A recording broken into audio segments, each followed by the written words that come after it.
Hey guys, today I'll show you a horror TV series named 12 Deadly Days full episodes. Spoilers ahead, watch out and take care. The first episode, titled Haunted House at the End of the Street, begins on a Christmas day when every household was bustling with lively celebrations in Saturn town. In contrast, an old man's house at the end of the street was much quieter. Wearing a Santa hat, the old man was watching a TV commercial about fir trees all by himself. Two goofy young men appeared on the screen, claiming to be ghost hunters who had just arrived in town. Their services included dealing with goblins, ghosts, and even rats. The old man cursed the frauds and turned off the TV. As soon as he left his seat, a blurry figure of a female ghost appeared behind him. Outside the door, three red-hooded figures sang a creepy song. The old man greeted them and closed the door. Walking down a dark corridor, he noticed that his bedroom wall was covered in striking bloodstains, saying the most wonderful day of the year had arrived. The scene shifted to the ghost-hunting brothers, Mac and Miles, from the TV commercial. They were worried about their overdue rent for the past 3 months. So far, they had performed 62 ceremonies but had never encountered a real ghost. They had been getting by with their tricks and illusions. Mac was actually an ordinary person, but Miles had genuine psychic abilities. Just as they were about to go bankrupt, they received a phone call from the old man who had encountered a ghost earlier. The brothers drove to the old man's residence. Upon arrival, Miles saw a woman's figure in the window. She emitted a chicken voice, warning the brothers to leave immediately. But being broke, the brothers were not afraid of a real ghost. The old man quickly welcomed the two men into his house. A snow globe was missing from the bookshelf, which the old man explained had been accidentally smashed. He mentioned that the house experienced ghostly activity every Christmas, but this was the first time bloodstains had appeared. As the brothers shared their knowledge about ghosts, they said they sensed that this ghost was particularly tricky and might even cost them their lives. So they demanded additional payment. Once the price was agreed upon, the brothers began their work. Miles attempted to sense the ghostly presence in the house. After a brief convulsion, he revealed a sinister smile and said there was more than one ghost. Miles sensed 3 ghosts, a woman who died in the past and 2 men who would die in the future, hinting that 2 men would soon die here. Miles sensed that the woman who died in the past was named Belle. Upon hearing this name, the old man became enraged and tried to kick the brothers out. But the ghosts had sealed all exits and no one could leave. Even calling the police was futile, as the ghosts had smashed all the phones. Years had passed, and it seemed that the ghost Belle was determined to settle things today. Miles sensed that her energy was particularly strong. The old man stammered, claiming he didn't know Belle. Fortunately, Mac had brought a detector to communicate with ghosts. The old man suggested taking Miles to the room with the most intense haunting. As they were leaving, Miles reminded Mac to be careful. The old man led Miles to a locked room. Inside was an ancient, exquisite box. Before Miles could ask, the old man closed the door and locked him in. The box slowly opened, revealing the missing crystal ball from the bookshelf. By touching the crystal ball, Miles finally learned about Belle's past. She and the man had been lovers. The greedy old man had killed Belle with the crystal ball to steal her money. Meanwhile, downstairs, Mac was communicating with the ghost Belle. Belle tried to warn Mac to be careful, but it was too late. The old man killed Mac with the crystal ball. Minutes later, Mac's spirit appeared behind Miles. As it turned out, Mac was one of the ghosts from the future that Miles had sensed. But there were supposed to be 2 ghosts from the future. Could the other one be Miles? Just then, the old man charged in with a knife and cornered Miles. Just then, a goose voice came from behind. It was the old man's ghost, warning him that if he didn't stop, he would become the 3rd ghost in the house. In the end, the old man didn't heed his own bullshit and fell heavily down the stairs. The ghost Belle pushed over a bookshelf, delivering a fatal blow to the old man.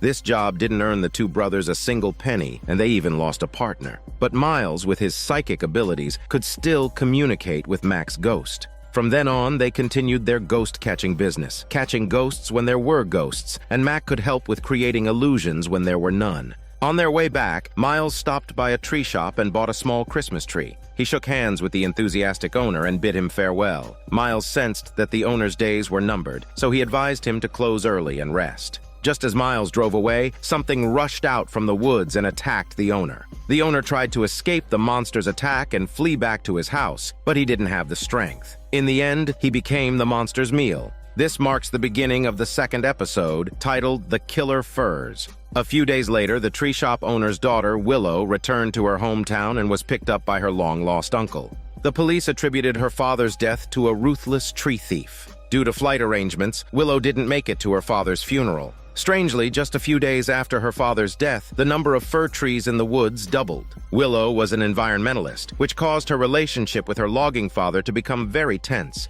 In her father's camper, there were still pictures of her from the past. It was evident that her father had missed her in the days she was gone. After sorting out her father's belongings, Willow returned to the fir forest. She revisited the old place and found the axe her father used to chop trees. A woman wearing a cape suddenly appeared at the end of the woods. Willow chased the woman's figure through a few trees and found herself in another midnight forest. This place was filled with the piercing screams of women. Sensing something was wrong, Willow hastily turned back to escape. After taking a few steps, she returned to her own world, where the sun was shining brightly, as if the previous scene had been just a hallucination. One deep night, Willow, who was fast asleep like a pig, was awakened by the sound of a passing pickup truck. She looked outside and saw two tree thieves. They must have been the ones who killed her father. Thinking this, Willow called the police. Before she could speak, she was shocked to see the two tree thieves were dragged away by a strange creature in the woods, and blood splattered everywhere.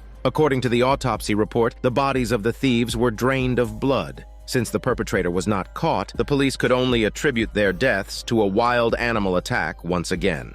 As Willow was a witness, the police asked her not to leave Saturn town for the time being. With nowhere else to go, Willow sought refuge with her uncle. She began browsing her father's books and found a photo of her father with the mysterious cloaked woman she had encountered earlier. Willow speculated that this woman might be the one who killed her father. To find the truth, Willow and her uncle returned to her father's tree shop. There, they ran into a police officer guarding the crime scene. Just as the officer was about to question them, the same mysterious woman appeared in the woods again. The three rushed into the forest to pursue her. After passing through several trees with her uncle, they entered the eerie midnight forest. The trees were dense and lush, and following the screams, they found the woman beneath a massive tree, feeding at the officer's blood. Willow and her uncle ran away and hid in her father's camper. Looking out the window, they saw even more trees than before. Her uncle found a legend about the midnight forest in the camper. It was said that the forest was protected by an ancient deity, and its divine trees fed on human blood. Cutting down the divine tree would end it all. The cloaked woman was the deity of the midnight forest. It must have been Willow's logger father who accidentally cut down her tree and brought it here, causing so many disasters. Her uncle suggested cutting down the divine tree, but Willow hesitated because she's an environmentalist. She had to compromise because all the townspeople would die if doing nothing. As her uncle was about to be drained of blood by the deity, Willow picked up the axe and struck the divine tree, chopping it down until the deity turned to ashes. The crisis was averted, and the tree shop returned to its original state. Her uncle suggested they throw the remaining trees into a wood chipper and close the tree shop for peace of mind. Elsewhere in the town, a young man and woman were sitting in a coffee shop chatting away their hormones. The young man complained about how he couldn't stomach human food and seemed quite annoyed with the woman sitting across from him. After venting his frustration, he stormed out, leaving her behind. Within a few steps, he was tackled by two bearded men. As it turns out, the young man was actually an immortal vampire, and they prepared to torture him, beginning the third episode, Love Bites. In a dark slaughterhouse, the vampire was restrained by the three strong men. Instead of immediately taking action, they called for Sammy, who had been cowering outside. This family turned out to be a group of vampire hunters, each skilled in their craft, dedicated to killing every vampire in the world. However, Sammy was a novice with 0 accomplishments to his name. Though weak and inexperienced, he was expected to be the family's successor. To train him, his brothers encouraged Sammy to personally kill the recently captured vampire. Sammy knew he couldn't escape this time, so he reluctantly took the wooden hammer and slowly approached the vampire. Just as he raised the hammer to strike its chest, terror overcame him and he threw up. His brothers burst into laughter at the sight, and even the vampire was dumbfounded. Only their father looked on disappointedly. Later in the kitchen, their father scolded Sammy. Their grandfather would be home in a few days, and the selection for the successor would officially begin. Sammy, unable to even get his first kill, wasn't qualified to participate. Regardless, his father urged him to be brave and kill a vampire. As soon as the words left his mouth, Sammy was pushed back into the slaughterhouse. However, this time, his brothers had already killed the vampire ahead of him. Hearing the vampire's miserable screams, Sammy felt a mix of emotions and realized he couldn't accept his family's legacy. On a Christmas Eve night, Sammy went to a cafe to clear his mind. While admiring an artist's paintings, he met a girl named Lizzie. Their relationship deepened as they spent time together. However, during their dates, Sammy noticed a strange phenomenon. Lizzie would often stare at his neck unintentionally. He didn't think much of it until one day, as they wrestled their tongues under a brightly lit Christmas tree. Sammy was horrified to discover Lizzie had no reflection. Realizing she was a vampire, he let go of her and suggested they break up. Then he fled, utterly embarrassed. Lizzie had no idea that the hanging ornament behind her had already revealed her true identity. She thought Sammy had been annoyed by her poor kissing skill. Unwilling to let it end like this, she relied on her vampire senses to track down Sammy's house. Meanwhile, at Sammy's home, his grandfather and father were troubled by the lack of women in the family and worried about the continuation of their bloodline. When they saw Lizzie, a lovely girl, showing up at their door specifically for Sammy, his father's eyes lit up, and he immediately invited her in. As they began to have fun together, both the grandfather and father praised her, ignoring Sammy's situation. They ordered Sammy to marry Lizzie, ensuring the family's prosperity. Having a great time, Lizzie went to the bathroom and accidentally discovered a hidden room next door. She was shocked to see torture instruments hung on the walls, fresh blood on the floor, and various hunting weapons on the table. It was obvious she was now in a vampire hunter's home. Just then, Sammy appeared behind her. Lizzie questioned if this was all a trap set by the hunters.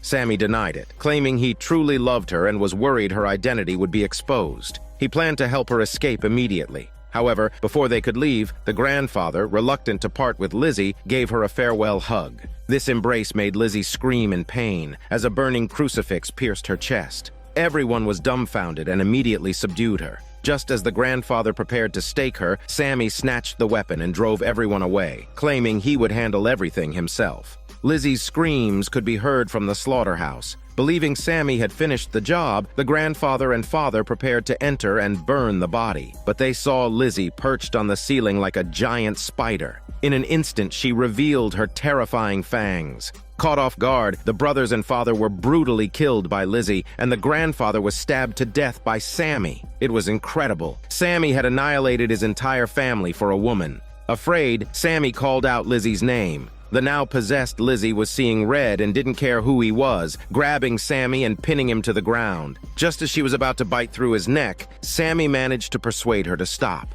This brought Lizzie back to her senses, and the two shared a passionate kiss. Afterward, Sammy and Lizzie got married. One day, while kissing in their car for too long, they forgot to drive and angered another driver, Gabe, who happened to pass by. Lizzie bared her fangs at him, and Gabe couldn't help but curse at the departing couple.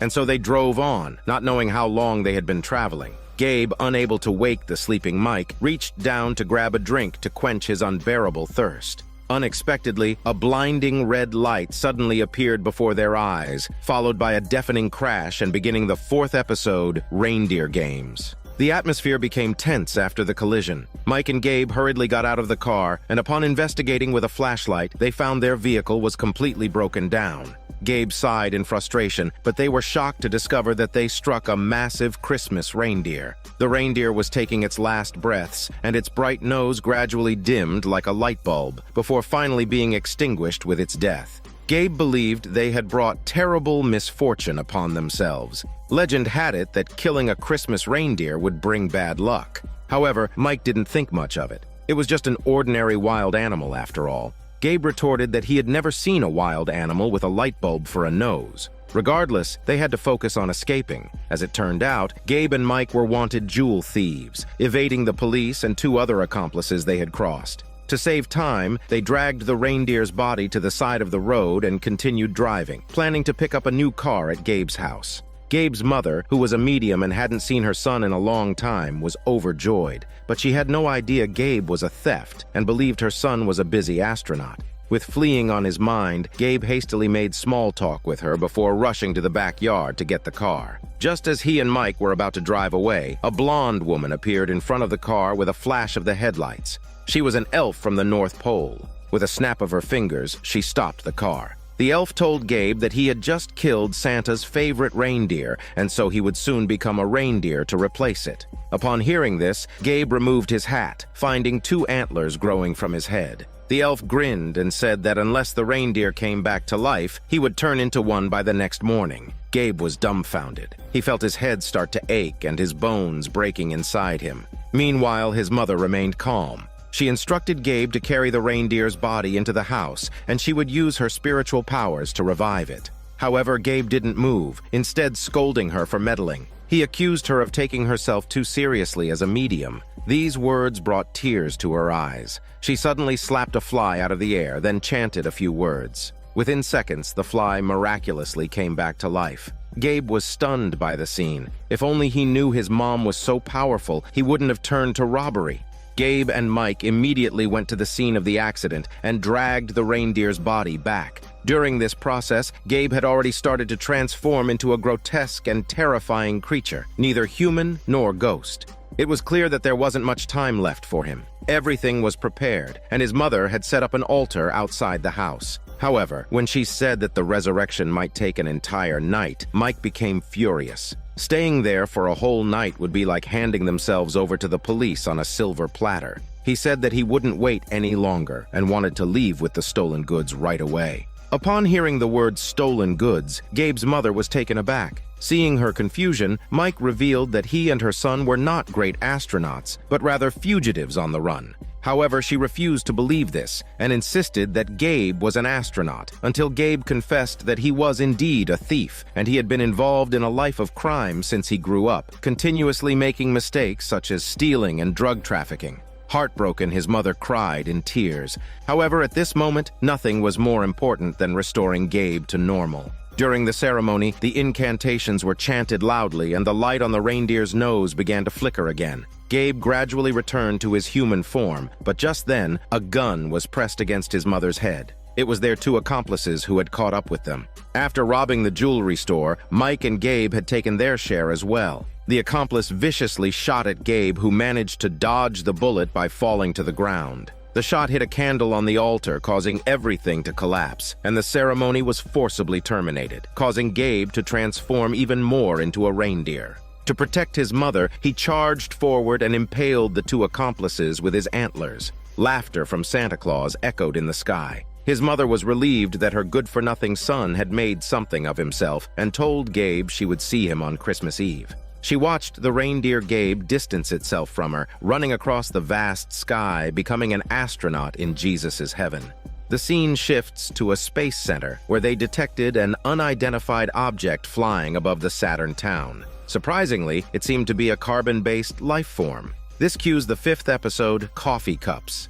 In the coffee shop, Lena and Emily were waiters, and they got along really well. They often joked together about the peculiar customers who frequented the place, each one with an inscrutable taste. Just as they were talking about the strangest customer, Nerd walked in. This person never ordered coffee at the cafe, only hot water, and babbled about the government's sinister plot to poison genetically modified coffee beans and control the poor. As the coffee shop closed for the night, Emily was joking with a male waiter nearby, while Lena went to remove the sign hanging in the window. The moment she took it down, a sinister face appeared outside the window. Caught off guard, Lena let out a scream and told the man that the cafe was already closed. However, the man remained silent, and a few seconds later, a malicious smile spread across his face. He raised the coffee cup in his hand, draining it in one gulp. Emily recognized the coffee brand through the cup. It was Pod, a brand that tasted terrible and couldn't possibly be in business in Saturn town. At that moment, the manager nearby began to ridicule Pod Coffee, calling it the trash of the coffee world, saying that only someone with awful taste would choose it. Afterward, the staff had gone home and the manager was closing up, turning off the lights and locking the doors and windows. Suddenly, he noticed that the man from earlier was standing at the bar. The man still wore that fake smile, not paying attention to the manager's words, but instead approached him step by step, gripping his coffee cup tightly. The scene shifted to the next morning when Lena arrived at work and was astonished to see that all the advertisements in the cafe had been replaced with Pod Coffee ads. She immediately went to the manager for answers, only to find his expression quite bizarre. The manager, who had been mocking Pod Coffee the previous day, now began to praise it. Everything was incredibly strange. The coffee's taste had all been forcibly changed to a different flavor. The once colorful packaging paper had been replaced with unsettling eyeball designs. Not just the manager, but even the waiters said it tasted great. In just 2 days, Pod Coffee had completely conquered Saturn Town. The coffee shop was packed with customers, and people on the streets were holding cups in their hands, all wearing the same fake smile and moving in an increasingly mechanized way. Initially resistant to Pod Coffee, Lena and Emily began to waver. They each poured a cup of coffee and studied it for a while. Just as they were about to try it, the strange customer, Nerd, suddenly screamed, stopping them. He shouted that someone was trying to use coffee to control the town. Hearing the yelling, the manager hurried over to expel Nerd, but Nerd unexpectedly pulled out an axe and struck the manager's chest. Coffee spurted out of the manager's chest like a bloodbath, splattering everywhere. Terrified, Lena screamed and quickly hid in the warehouse, calling the police. Upon turning around, she noticed that Emily had disappeared. Nerd was already taken away by the police. The injured manager, however, was unscathed, as if nothing had ever happened. Emily acted cold and strange, as she too had become assimilated with everyone else because of the coffee. Filled with fear, Lena decided to resign from the position. Everyone who had drunk Pod Coffee acted very strange, with uniform fake smiles and identical movements. They repeated the same phrase in unison, as if they had all become a group of controlled puppets. Lena couldn't help but suspect that there was something brainwashing in Pod Coffee. One day, while investigating outside, Lena happened to run into the peculiar Nerd. He suggested that they secretly explore the coffee shop together after dark. Sure enough, the two discovered that the coffee machines were not filled with coffee, but rather barrels of an unknown liquid. Lena went live on a streaming platform, hoping to reveal the truth to the world. However, Nerd suddenly grabbed her and forced her onto the coffee machine, pressing her to drink the Pod Coffee. It turned out Nerd had already been assimilated. He told her as long as we lose our thoughts and obey the world, there will be no more wars. Lena struggled desperately. In the nick of time, she grabbed a screw and stabbed it into Nerd's neck. Coffee gushed out from the wound, and Nerd collapsed to the ground, lifeless. Instead of fleeing the scene, Lena hid inside an empty canister. She was transported by the staff to a factory where the assimilated coffee people were holding an event. They chanted eerie slogans like an army of zombies. Lena picked up a cup and imitated everyone's fake smile, blending in with the crowd of coffee people.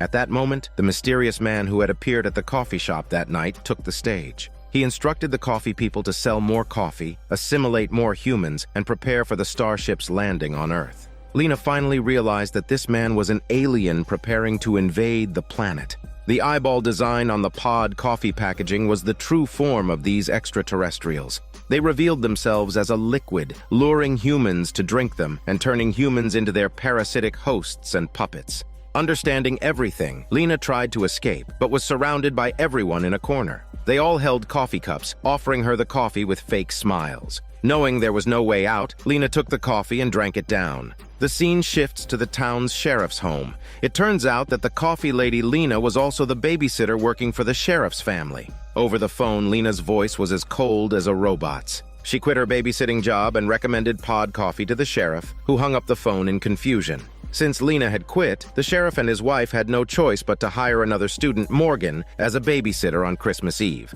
Morgan is a gifted physics student who recently applied to MIT and will find out her admission results tonight. Upon hearing that she might be accepted into MIT, the sheriff and his wife were amazed and impressed. The couple had an important party to attend that night, so they quickly gave Morgan some instructions and rushed out. Before leaving, they repeatedly emphasized not to give their child, Kevin, any candy, and this marks the beginning of the 6th episode, Singer's Slaying. As soon as the couple left, Morgan and Kevin were the only ones at home. Morgan was busy texting her boyfriend when Kevin suddenly demanded candy. Remembering the couple's instructions, Morgan firmly refused. At that moment, she received an official phone call with her MIT admission results. To prevent Kevin from interrupting her call, she handed him a piece of candy and rushed to the balcony to answer. Morgan was focused on the call, unaware that Kevin had started to unwrap and eat the candy, scattering wrappers all over the floor. Finally, she cheered loudly when she found out she was accepted into MIT. At the same time, Kevin choked on the candy and fell to the floor, unable to get help from Morgan. Panicked, she tried to perform CPR, but Kevin remained unresponsive. Realizing that Kevin was in danger, she dialed emergency services. However, the moment the call went through, she began to doubt whether Kevin's accident would impact her promising academic future. After struggling with her decision, Morgan gave up the chance to call for help, rationalizing that it was just an accident and that Kevin ate the candy himself. Suddenly, the doorbell rang, and she nervously peeked out to see the sheriff and his wife returning home early. She quickly placed Kevin on the couch and covered him with a blanket, pretending he was sound asleep. It turned out the couple had come back for a spare key. Luckily, they didn't notice anything unusual and assumed Kevin was asleep. After finding the key and reminding Morgan about Kevin's sleep apnea, which could be fatal, the couple left again. Morgan was on the verge of a breakdown. As soon as the couple left, she quickly used tweezers to remove the candy lodged in Kevin's throat, mumbling to herself that it was just an accident. At this moment, the knocking on the door sounded again. She pulled back the curtains only to find 3 ghostly children standing outside. They were dressed in red, wearing masks, and singing a creepy, mournful song. She couldn't help but feel uneasy. She quickly dragged Kevin into the bedroom. The terrifying song echoed through the house once more, as the children showed no intention of leaving.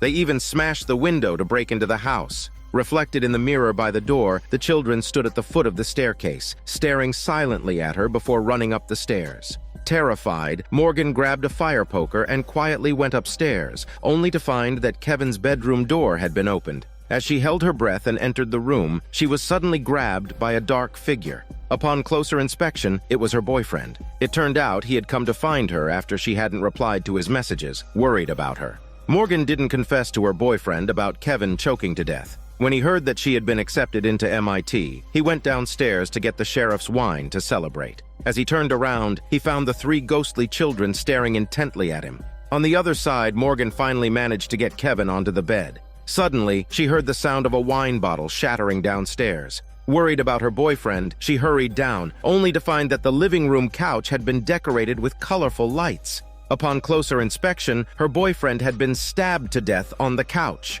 Startled, she let out a scream. When she looked back, the 3 children were staring intently at her. Fatally wounded, she crawled away, crying and begging for mercy. She couldn't understand why she had brought this deadly disaster upon herself. It turned out that the 3 ghostly children were members of an evil cult. They had taken an interest in young Kevin, who had died prematurely, and planned to take him away. However, Morgan had been guarding Kevin's body all along, not allowing the ghostly children to get close. This infuriated them. In the end, Morgan died in confusion and pain, paying the price for her selfishness. The 3 ghostly children successfully entered Kevin's room and put a mask on him. At that moment, Kevin came back to life. From then on, there was a new ghostly child following the 3. Wearing a red hood, it moved slowly and mournfully sang songs along the way. Under the dim streetlight, a woman sat in a car preparing for an important meeting ahead. She didn't notice the red hood sneaking up on her. Upon closer inspection, it turned out to be her drunk friend.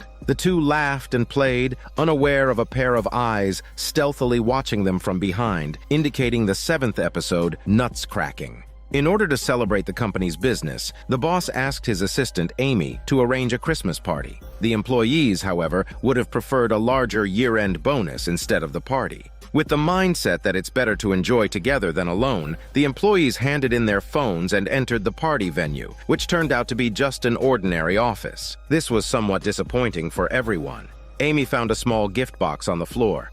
As she picked it up, warm lights instantly lit up the room, and a game countdown even appeared on the side. This brought some party atmosphere to the event. Inside the gift box was a note that said the Christmas stocking was placed next to the Big Apple, but there was no apple in the room. It seemed this was a riddle set up by the party planner. However, apart from the boss and Amy, no one else was interested in solving the riddle. They just focused on eating snacks in the corner. Seeing the party turning cold before it even started, Amy felt guilty. This was because she had found someone online to plan the party. An engineer who had a secret crush on Amy came to comfort her, saying that it wasn't her fault but the game planners. After comforting her using his words, not muscles, he even gave Amy a pen as a Christmas gift. His simple gesture made Amy feel relieved. Suddenly, she understood the meaning of the Big Apple on the note. That's because New York is also called the Big Apple. Sure enough, they found the Christmas stocking next to a cup engraved with "I love New York." Inside the stocking was another note and a combination lock. The note contained a cryptic message about the Nutcracker and emphasized that they must work as a team for the next challenge. The engineer grabbed the combination lock and arranged the Russian name of the Nutcracker on it. The lock clicked open with a pop. Just as they were about to cheer and celebrate solving the code, a mysterious powder suddenly burst out of the container. The engineer who accidentally inhaled the powder started having seizures. Everyone was scared and fled in all directions. Fearing the spread of a toxic substance, they could only watch helplessly as the engineer foamed at the mouth and died to meet Jesus. The room's network and wiring had been cut off. All doors and windows were locked, and their phones had been confiscated before entering. Calling the police was out of the question. The seemingly puzzle party had turned into a terrifying escape room game. If they failed to escape, they might lose their lives. As everyone panicked, they found a second clue. It read that they must all join the game, or they would all undoubtedly die. The boss, wetting his pants due to fear, explained that the engineer had died because he acted alone, so they must now cooperate and play the game together to have a chance at surviving. An employee with braided hair scoffed at the boss's advice and took a timid intern to the next room, attempting to seek help using the fax machine. Suddenly, a massive Nutcracker figure barged into the room. The braided man thought it was someone's prank and didn't pay much attention to it. To his surprise, the next second, the Nutcracker violently pressed the intern's head onto the copier. In the end, the intern's face was burned by the scorching glass, and the braided man was knocked out by the Nutcracker. He was then blindfolded and placed on a table, anxious and unable to resist. The Nutcracker told him he must complete a trust fall to survive, but the poor man didn't know there was nobody behind him, only a sharp statue. Ultimately, he fell heavily onto the statue, dying full of resentment. The remaining 4 people received another clue. The planner asked them to play an exciting 3-legged race. To stay alive, the 4 frightened individuals had to use the Christmas stockings prepared by the planner for the race. Amy and the boss formed one team, while the woman in fat and the girl in the red hood formed another. The stockings were filled with strong glue, binding them tightly together. As the music started, the Nutcracker approached slowly, holding a long sword. Amy and the boss realized the danger and frantically raced forward. However, the woman in fat and the girl in the red hood stayed behind, arguing due to a lack of coordination. The Nutcracker didn't hesitate, drawing the sword and skewering the 2 on it. The Nutcracker's killing spree grew more frenzied, leaving only Amy and the boss as the 2 survivors. They didn't even know who the game planner was or why they were being driven to their deaths. Amy dragged the plump boss and escaped from the elevator before arriving at a spacious parking lot. The planner's van was right in front of them.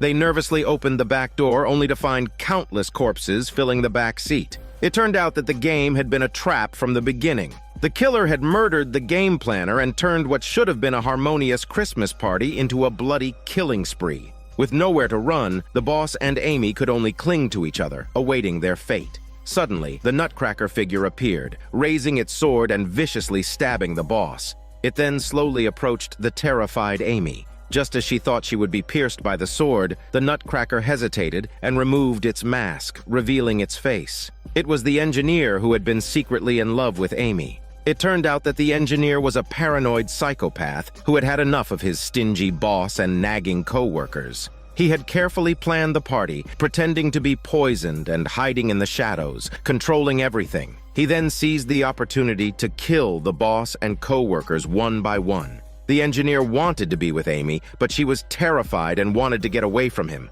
Enraged, he choked her chick neck.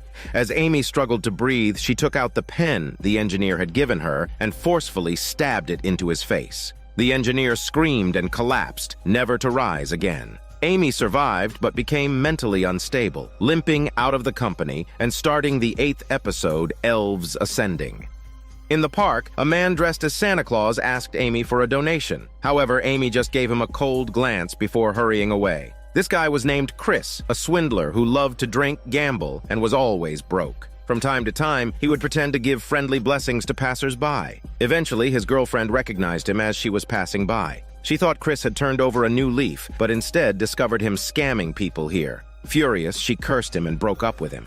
As Chris was feeling down, a man in green suddenly appeared, claiming that Chris was the person they were looking for. The man put a sack over Chris's head and kidnapped him, bundling him into a car. When Chris woke up, he found himself in a prison cell. The man in green and the man in red had arranged some silly tests for him. Upon passing the tests, Chris was immediately released from his cell. The two then bowed and called him Santa. The place seemed like a utopia, with everyone dressed as elves and obeying Chris's every command, full of admiration. Chris finally understood that these lunatics had mistaken him for the real Santa Claus. They served him food and drink during the day, and at night he had 3 Christmas night ladies to sleep with. Life was fantastic. The smug Chris called his ex-girlfriend to brag about his hormone journey, but she didn't believe his broken nonsense and promptly hung up. Chris sent his minions to kidnap his ex-girlfriend and bring her to the place. When she arrived, Chris was surrounded by servants, with his night ladies on either side. His ex-girlfriend was shocked, but soon realized Chris had joined a cult. Chris admitted that the place was indeed filled with cult fanatics. The previous Santa leader had probably fled, and the cult members urgently needed a new leader to believe in, so they kidnapped Chris to be their new head. As they were talking, the man in green suddenly approached Chris, informing him that it was time for soul judgment. Chris didn't know what that was, so the man in green explained that it was a process where Chris would use Christmas magic to peer into everyone's hearts and decide whether they were well-behaved or naughty. Chris thought this was easy. Since he had no grudges against anyone here, he simply praised each person as being well-behaved. Then he saw one of the night ladies and, remembering their flirtatious encounter the night before, teasingly said she was naughty in bed last night. To his surprise, the atmosphere suddenly turned serious. The man in green hat pulled out a gun and shot the night lady without hormone mercy. This scene left Chris dumbfounded. He had thought the cult was just a group of fools, but they were actually a bunch of crazies. Terrified and pale, Chris could only say that everyone was well-behaved and hurriedly ended the judgment. After that, the elves began celebrating and discussing the upcoming Ascension ceremony. The so-called Ascension ceremony involved jumping into roaring flames through a massive chimney, being burned alive. They believed that by doing this, they could ascend straight to the North Pole. Chris's girlfriend lost her composure in fear. An elf reassured her that she wouldn't feel pain if she drank the eggnog, which was actually bleach mixed with toilet cleaner, a deadly poison. This turned out to be a suicidal cult. She quickly pulled Chris aside, discussing how they could escape. Now scared, Chris prepared to admit he was a fake Santa Claus. At that moment, they noticed a secret chamber nearby where the remains of several fake Santas were chained up. Chris realized that if he confessed, he would meet the same fate. He decided to rely on his deception skills to find a way out, but it was too late. The ceremony had already started, and the man in green wouldn't let anyone leave. Flames roared atop the chimney, and Chris planned to escape with his girlfriend. Another elf in the crowd had the same idea, but was shot dead just a few meters into his escape. The bloody scene stunned Chris, who dared not move. He could only stand there, watching one person after another drink the eggnog and then leap into the fire with anticipation, eventually screaming in agony. Ironically, they still believed they could reunite at the North Pole. Soon it was his girlfriend's turn to jump into the pit of fire. She looked at Chris in panic, and he couldn't bear to see her die. He intervened, saying they needed to leave one person behind to return to Saturn town and carry on their teachings. The man in green didn't believe Chris's excuse and immediately turned hostile, pulling out a gun and accusing Chris of being a fraud. Chris knew he had no way out, so to save his girlfriend, he drank the cup of eggnog himself. His actions regained the man in green's trust, who let his girlfriend go as per Chris's instructions. In the end, Chris jumped into the chimney, leaving his tearful girlfriend behind. The scene changed and Chris slowly opened his eyes. He wasn't dead, but had actually ascended with the other cult members to the snowy North Pole. Ironically, the so-called cult was real. The question now was how they would survive in this desolate, snowy landscape. On the other hand, the escaped girlfriend quickly called her brother for help, but he ignored her as he was in bigger trouble. After much struggle, he left a cake in a box on someone's doorstep, rang the doorbell, and fled like a thief, starting the 9th episode, Cursed Cakes. A food live streamer, Freddy, is known for his love of gourmet food, but he occasionally indulges his fans by eating some dark, unappetizing dishes. One day, Freddy receives an anonymous cake as a gift, thinking it was from a kind-hearted fan. He decides to eat the cake during his live stream. The blood-red cake is unattractive and also tastes disgusting, with long strands of hair mixed in. After taking 2 bites, Freddy can't stomach anymore and hastily ends his live stream. That night, a disheveled woman appears by Freddy's bedside, whispering 3 days into his ear. Awoken by the eerie voice, Freddy suddenly feels a churning in his stomach and rushes to the bathroom, vomiting a large clump of hair. He realizes that the cake has caused his problems. The next morning, Freddy goes to the store listed on the cake box to confront them about his sufferings after eating the cake. However, upon opening the box, Freddy is stunned to see the cake perfectly intact, as if it had never been touched. It turns out that a waiter from the store had secretly given Freddy the cake. Freddy catches up with the waiter, and knowing he can't escape, the waiter confesses that the cake is cursed.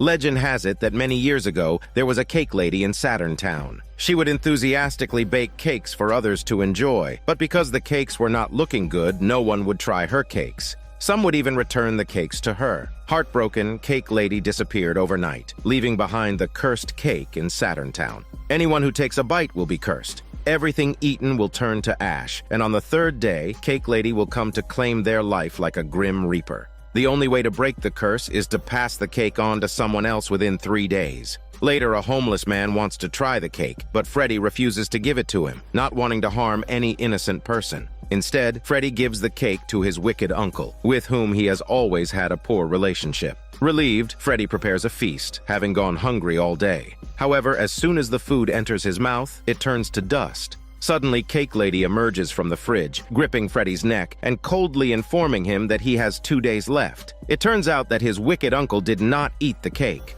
Freddy finds the discarded cake in the trash, realizing he has only 2 days left. In order to survive, Freddy invites his fans to his home for a food party on his live stream, hoping that if just one fan eats the cake, he will be free. The fans arrive as promised, and the party is lively, but no one is willing to touch the repulsive cake. Desperate, Freddy begs his fans to take a bite and eventually offers $100 to anyone who will eat it. A long-haired man in the crowd jumps at the chance, but just as he is about to eat the cake, Freddy's stomach churns again. In front of his shocked fans, Freddy pulls another large clump of hair from his throat. Looking at the long hair, the long-haired man loses his appetite and quickly leaves, probably rushing to get a haircut. The cake that was just chopped up was still perfectly intact on the table. Suddenly, Cake Lady appeared and eerily told him that he got only 1 day left. Freddy planned to give the cake to the homeless man outside the door, intending to donate him a free home in hell. The starving homeless man was overjoyed, as cake was his favorite food. Freddy could have walked away, but after a few steps, he changed his mind.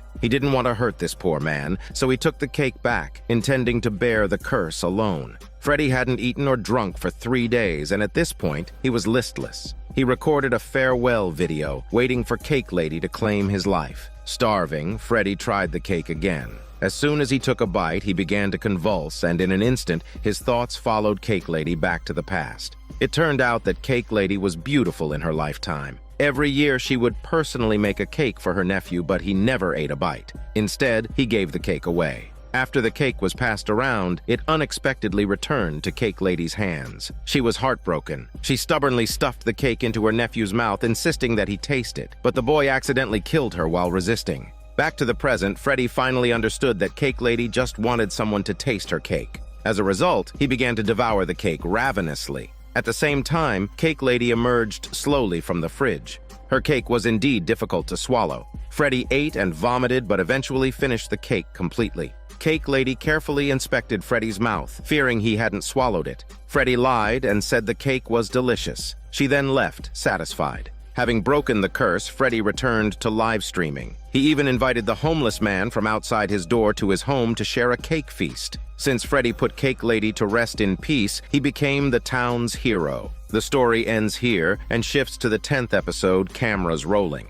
In the town lived a young prankster who was a YouTuber. He gained fans by pranking his younger brother, such as sprinkling talcum powder on his bread or drawing a beard on his face. His brother was tormented by these pranks. Their father talked to Prankster, explaining that he shouldn't bully his younger brother, who might develop trauma. Prankster stopped for a while, but his fans threatened to unsubscribe him when they couldn't see pranks. Seeing his account losing followers, Prankster decided to go big. He bought a doll named Roy from an antique market. Legend has it that Roy was Santa's toy maker. All you had to do was write your wish on a piece of paper, and Roy would help you fulfill it while you slept. Roy looked ancient, with a worn and chipped appearance. Prankster installed a camera in Roy's hat to observe his little brother's childish antics, intending to upload the videos and embarrass him in front of their online friends. The younger brother made a Christmas wish to Roy, asking for a magnifying glass and a toy gun. That night, Prankster was startled awake by Roy suddenly appearing at his bedside. He checked the footage from the camera hidden in Roy's hat and saw Roy jump down from a cabinet by himself and approach his bed. It was a bizarre supernatural event.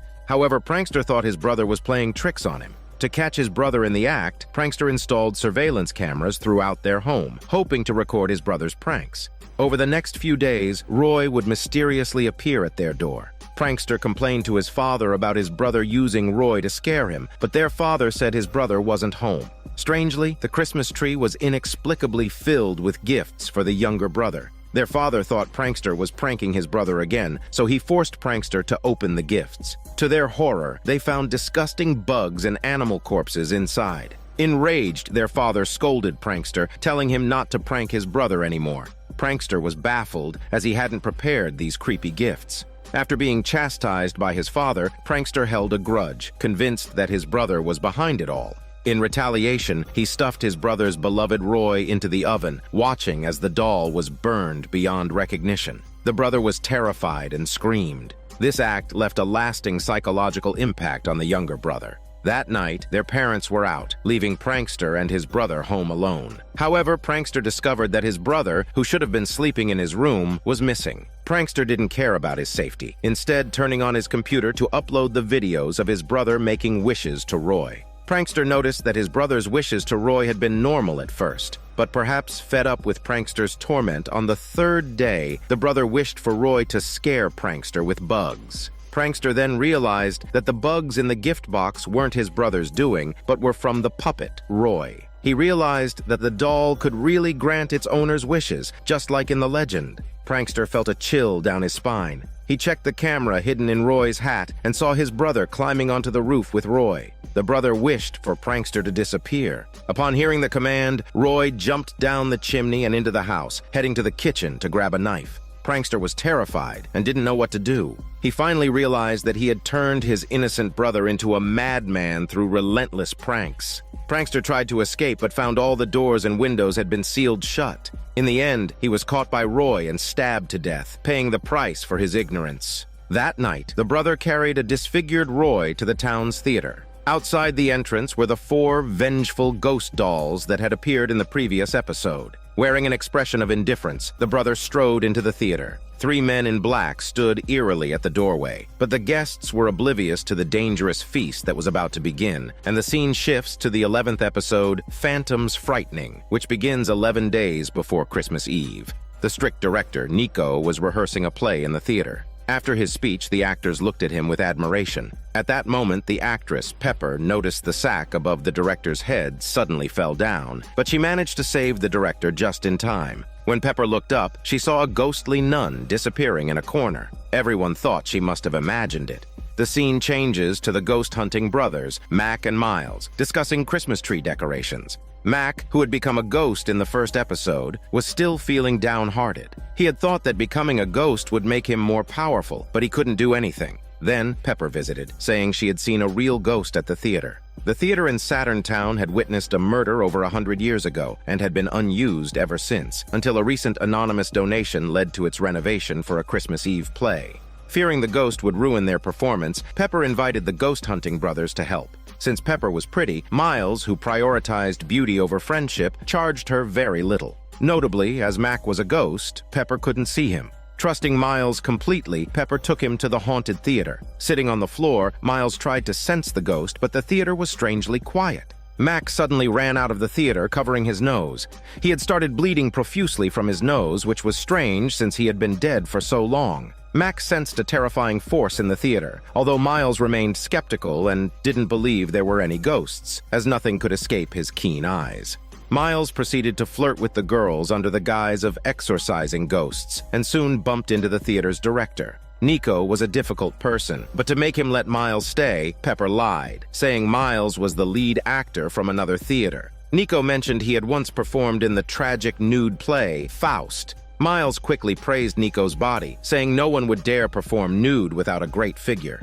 The flattery pleased Nico, and Miles landed the leading role. Watching Miles drift further away, Mac felt a sense of loss. He went to the library alone to research the theater's history. The problem was that he couldn't touch anything, so he could only stand by and watch helplessly. Then, the librarian, a medium who could see ghosts, approached him. In fact, it's the same medium whose son had become Santa's reindeer in the 3rd episode. Mac and the medium hit it off and chatted happily. She told him that the theater's ghost nun had played the Virgin Mary on stage 100 years ago on Christmas Eve. Unexpectedly, her husband shot her through the heart in front of the crowd, and since then, Saturn Town seemed cursed, with strange events occurring every Christmas. More than 100 years later, Pepper continued to play the Virgin Mary on stage, while Miles's clumsy acting irritated the hot-tempered director. After the rehearsal, Miles invited Pepper on a date. As soon as he left, Pepper encountered the ghost nun, who appeared behind her and said the vessel must die.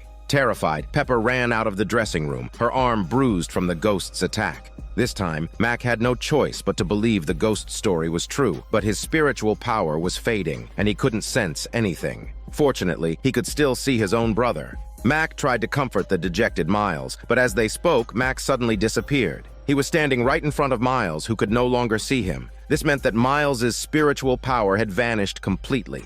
After losing Mac, Miles felt really down for a while, so Mac found the medium. She said that once the psychic ability was sealed, it would be difficult to recover. From then on, Mac and Miles would be separated forever. Even without his abilities, Miles couldn't let the ghost nun in the theater continue causing trouble. So he activated Plan B, which was to dig up the bones of the ghost nun. He planned to use her bones to disperse her soul so she couldn't harm anyone anymore. Meanwhile, Pepper went to the theater alone. She thought the ghost nun must be jealous of her role as the Virgin Mary, which was why she kept attacking her. Pepper tried to make peace with the ghost, but she didn't know that the ghost was quietly approaching her from behind. On the other hand, Miles took out some holy water and poured it on the ghost's bones, followed by chanting spells. This finally eliminated the ghost nun and freed Pepper from the ghost nun's harassment. Everything eventually returned to normal. Miles lost his psychic abilities and started living a normal life. He hurried to the theater to continue rehearsing the play with Pepper, gradually getting into character under the director's guidance. As for Mac, he spent his days in the library with the medium, unable to go to heaven or hell because he couldn't bear to leave his brother. Mac went to the theater to watch Miles's dress rehearsal, but as soon as he entered, he saw the director angrily yelling at a phone. In that instant, Mac felt a sense of unease, and his nose started bleeding again. He had to flee the theater once more. The ghost nun had been vanquished, so why did this evil force still exist? The question was to be answered in the last episode, World's Ending. Mac went to the medium again, and they found a newspaper from 100 years ago in the library. It recorded that the ghost nun had been shot by her husband on stage. Her husband kept shouting that the vessel must die. Coincidentally, the ghost had said the same thing to Pepper. Moreover, the director of the play's rehearsal back then was also Nico. If Nico were still alive, he would be 150 years old. Mac then realized that Nico was the source of the evil force hidden in the theater. He had made a pact with the devil, attempting to bring Satan back to the human world through the play as a dark ritual. The ghost nun, who played the Virgin Mary back then, was the vessel for the devil's descent. Since the ritual was interrupted when the girl was shot and killed, Nico had chosen Pepper as the new vessel 100 years later, planning to repeat the ritual. The performance was about to begin, and the townspeople gathered at the theater, including all the protagonists from previous episodes. Among them were the live streamer who ate the cursed cake and the coffee addicts controlled by aliens. Inside the theater, 3 mysterious men in black were the devil's messengers. Today was a once-in-a-century day with a rare celestial event. If Nico failed again, he would likely be chopped up by the messengers. The medium took Mac backstage and told Miles everything just before he went on stage.